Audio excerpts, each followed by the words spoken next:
A presença. Quando entrou pela Alameda de Pedregulhos e parou o carro de frente ao hotel, um casal de velhos que passava pelo gramado afastou-se rapidamente e ficou espiando de longe. O velho porteiro, que atendeu no balcão de recepção, também teve um movimento de recuo. Ele pousou a mala no chão e pediu um apartamento. Por quanto tempo, não estava bem certo. Talvez uns 20 dias, ou mais. O porteiro examinou-o da cabeça aos pés. Forçou um sorriso paternal, disfarçando o espanto com uma cordialidade exagerada. Mas o jovem queria um apartamento? Ali, naquele hotel? Mas era um hotel só de velhos.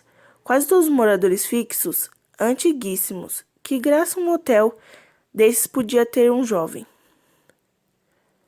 Depois das 9, silêncio absoluto, porque todos dormiam cedíssimos. E a comida, tão íspida, sem gordura, sem sal, com pratos sem nenhuma imaginação, dentro de dietas rigorosas.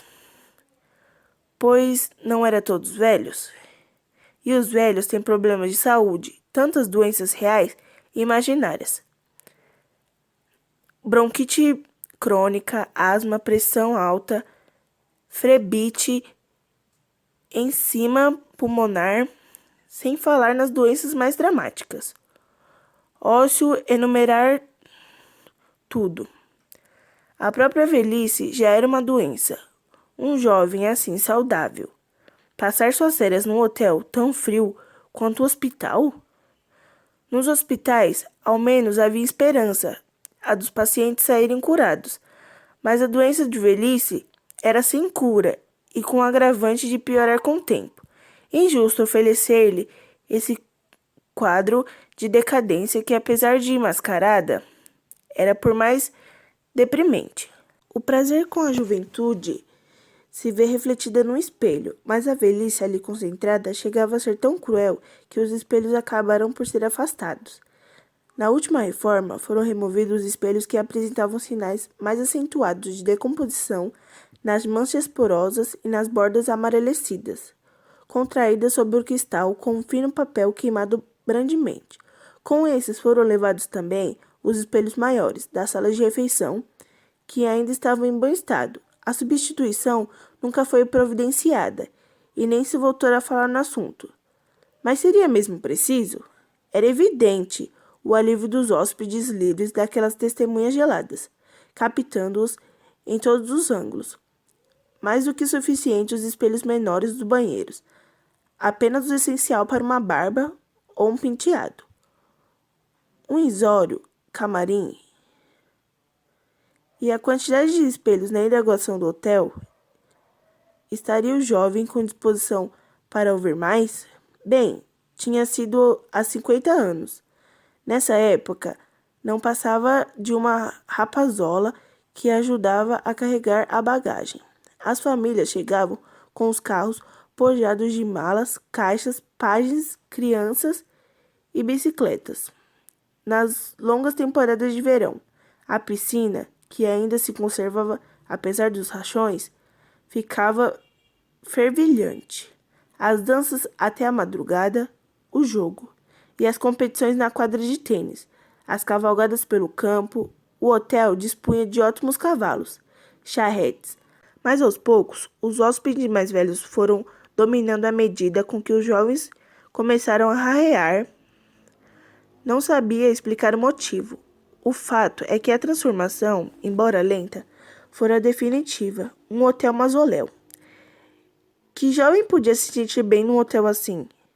Se ele prosseguisse pela mesma estrada por onde viera, alguns quilômetros adiante, encontraria um hotel excelente. Tinha várias sedas indicando o caminho. Ficava num bosque bastante apressível. E pelo que ouvira contar, o ambiente era alegre, jovial. Ele tirou os documentos do bolso da jaqueta de couro e colocou-os no mármore do balcão. Queria um apartamento nesse hotel, e só não insistira se o regulamento tivesse uma cláusula que proibisse um jovem de 25 anos de se hospedar-se ali. O velho porteiro passou as pontas dos dedos vacilantes na gola fluida do uniforme pardo. Já não sorria quando examinou os documentos do recém-chegado. devolveu-os. Os olhos azuis pálidos estavam frios. Talvez não tivesse suficientemente claro. Talvez, mas o fato é que ele não se importava com a presença dos velhos. Era bem provável que os velhos se importassem, e quanto, com a sua presença. Tão fácil de entender como um jovem assim não entendia. Os velhos formavam uma comunidade com seus usos e costumes. Uniam-se e a antiga fragilidade, tão agredida além daqueles portões, foi se transformando numa força, num sistema. Eram seres obstinados. Na secreta luta para garantir a sobrevivência, perderam a memória do mundo que os rejeitara e não se foram felizes. Pelo menos conseguiram isso, a segurança. O direito de morrer em paz. No segundo andar do hotel, por exemplo, vivia uma atriz de entrevista que fora muito famosa, muito amada. Reduzia agora a um simples destroço. Fechara-se na sua concha, apavorada com a curiosidade do público, com o realismo da imprensa, avívada por fotografá-la na sua solidão. Mas o que vocês querem de mim? Ela gritou ao repórter que conseguiu apanhá-la numa cilada e publicar a foto na manchete que fez chorar por 2 dias. Quando o elevador quebrou, só ela, que ainda andava com certa agilidade, continuou no segundo andar. Os outros foram transferidos para o primeiro por causa da escada. Nesse andar morava um antigo idoso do atletismo, que chegara a 2 Olimpíadas. Vivia numa cadeira de rodas e, como não lia jornais, nem ligava a televisão, conseguia esquecer que a corrida com a tocha acessava prossegui-la gloriosamente sem ele. Esqueceu assim como foi esquecido. As medalhas e os troféus que nos primeiros tempos de invalidez não podiam nem ver, estavam agora expostos nas estantes do seu quarto. Às vezes o olhava, mas sem a antiga emoção, integrados na sua sensibilidade como o saco de água quente ou a cadeira. O vizinho ao lado era um comerciante que em poucos anos regredia à juventude, depois à adolescência, e agora estava ficando criança de novo. Mais uma criança que era protegida até pelo mais neostênico dos hóspedes, um homossexual que morava com um gato velhíssimo. Tivera na mocidade uma experiência trágica, quando o amigo tentou matá-lo. Todos ficaram sabendo, o que destemperadamente procurara esconder. Ambos tinham família e eram conhecidos. Hoje, é claro, ninguém se importava com isso, mas naquele tempo era só rejeição, sofrimento. Reencontraram um certo equilíbrio naquele hotel, vendo as gêmeas da paciência abrir o leque do baralho no tarocismo, jogo de silêncio.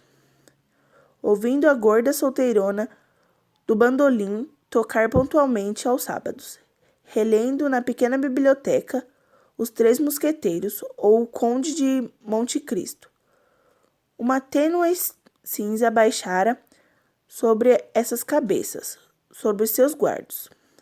E agora chegava um jovem para ficar, para lembrar o que todos tinham perdido: beleza, amor. Um jovem com dentes, músculo e sexo, perfeitos como um deus. A antiga medida de todas as coisas. Essa medida eles já tinham esquecido.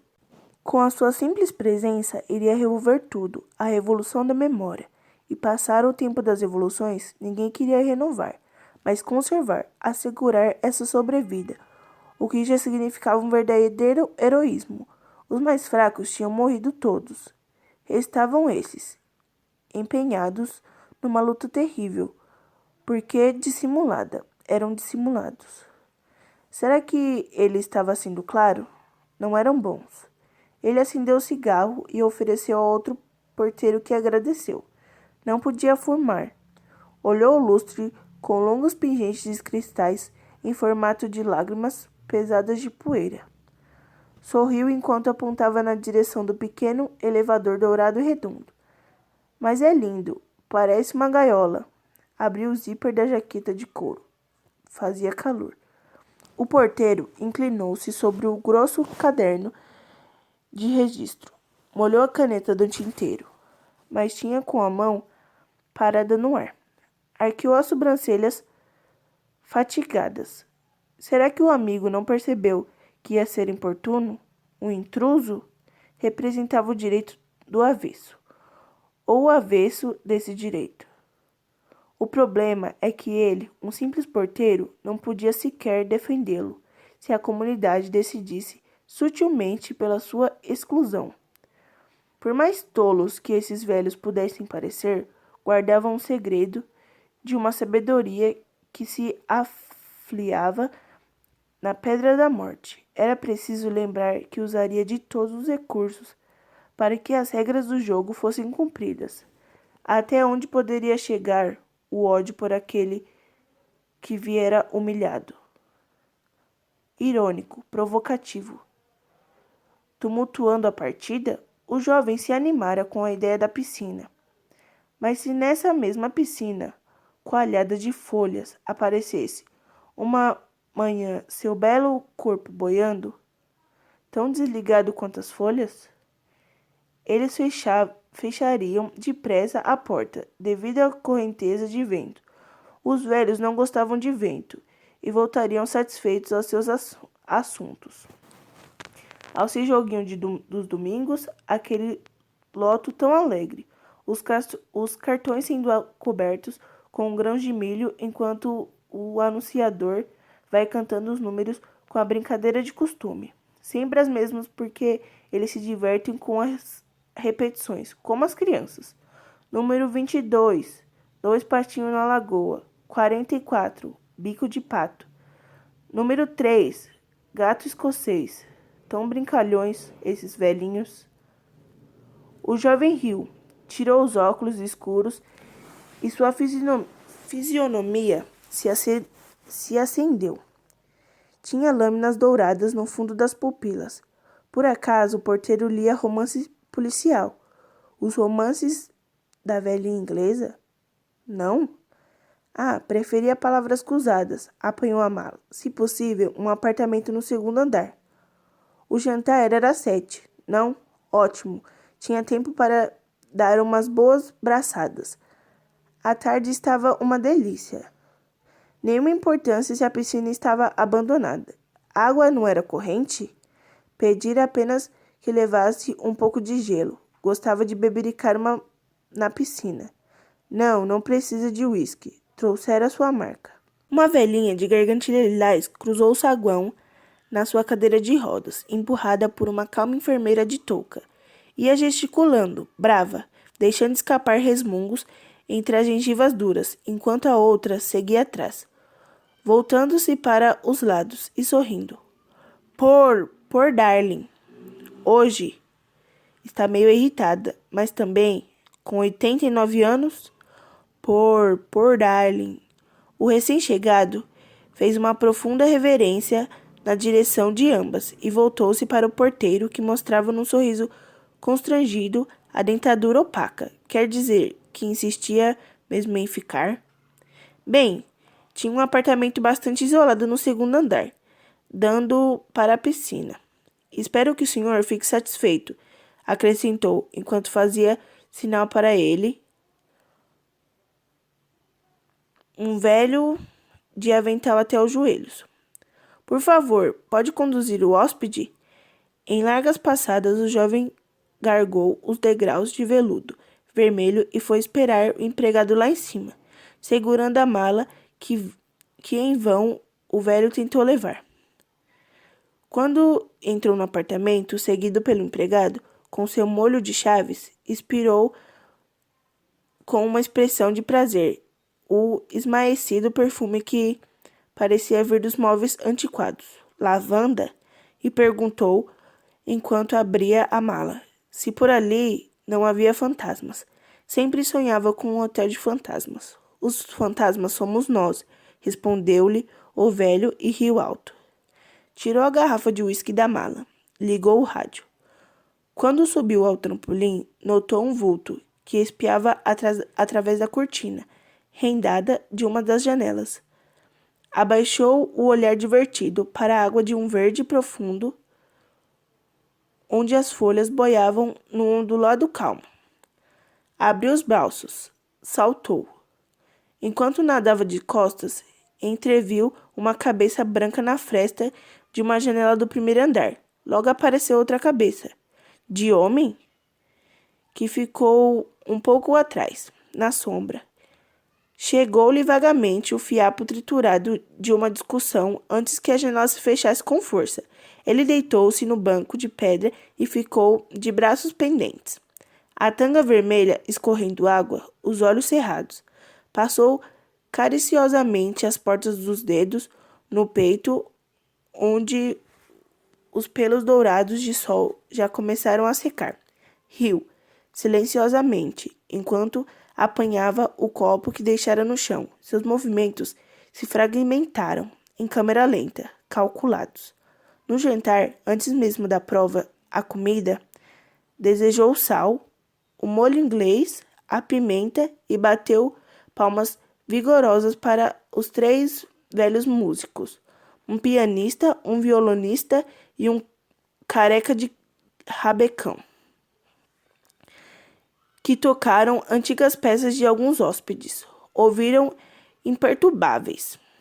Acho que certo amargor na goiabada com queijo. Ao se deitar, depois de ser tomado o chá servido às 21 horas, ele já não se sentia bem.